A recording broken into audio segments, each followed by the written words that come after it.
2016, the National Park Service reported that 325 million people visited the parks in this country. That was a record. They're actually expecting 2017 to be an even bigger year. I think the most important thing to remember when you go into a national park, or any wilderness area for that matter, is that it's not an amusement park. It's one of those things where there's a little bit of preparation and a little bit of knowledge that's needed because it's such an unforgiving environment.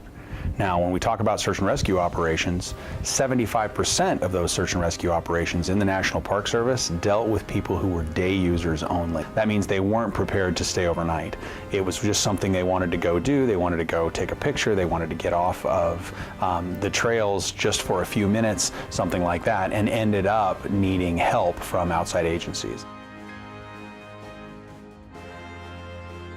Talking about kids and teaching kids, it's super important to make sure they understand that it is an unforgiving environment and that they take it seriously. First thing is they need to have something with them, some kind of a kit or some set of materials. It doesn't have to be in a prepackaged format that says survival kit on it.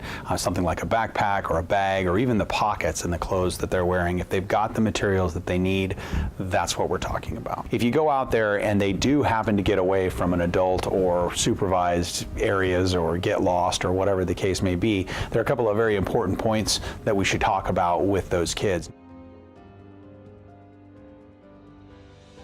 You need to teach your kids that if they do happen to get lost, they need to stop moving.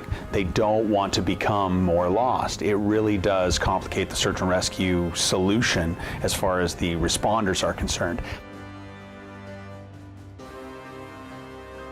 Kids need to have emergency shelter that is easily accessible and easy to use. Tear it open, put it on, and sit down. Now, sitting down, you don't want to just sit on the ground. A little foam sitting pad, putting that in there folded up takes up almost no space, doesn't weigh anything at all, but can make a tremendous difference. Having some kind of equipment with them to signal, something like a whistle, because that whistle blast is going to carry much longer distances and is much easier to hear than a voice that may be overcome by running water sounds or by the wind or whatever the case may be.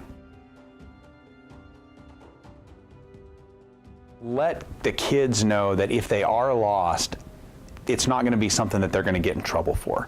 The searchers are there to help them. Mom and dad are not going to be upset with them for getting lost. They're going to be very happy to see them, and it will be a good thing as far as the search and rescue is concerned when it ends successfully. So if they hear their name being called, if they hear someone coming, a vehicle sound or something like that, they need to start using the whistle, that noisemaker. They blow it long and hard over and over and over again, because that whistle blast is going to carry much, much further than a human voice will, and you'll be able to continue it for much, much longer. Bottom line, tell the kids to keep blowing that whistle until they can see the rescuers coming. The national parks in any wilderness area in the country is a wonderful thing to go out and utilize. We're not trying to scare people and make them think that it's automatically going to happen, that there's going to be some kind of negative outcome.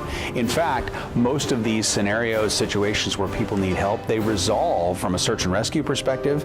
92%, in fact, resolve in less than 24 hours. So really, it's just a matter of protecting yourself and taking a couple of extra steps to get all the things ready so that we have the peace of mind to know that if something unfortunate happens, we have everything that we need ready, and it's not going to be a negative outcome.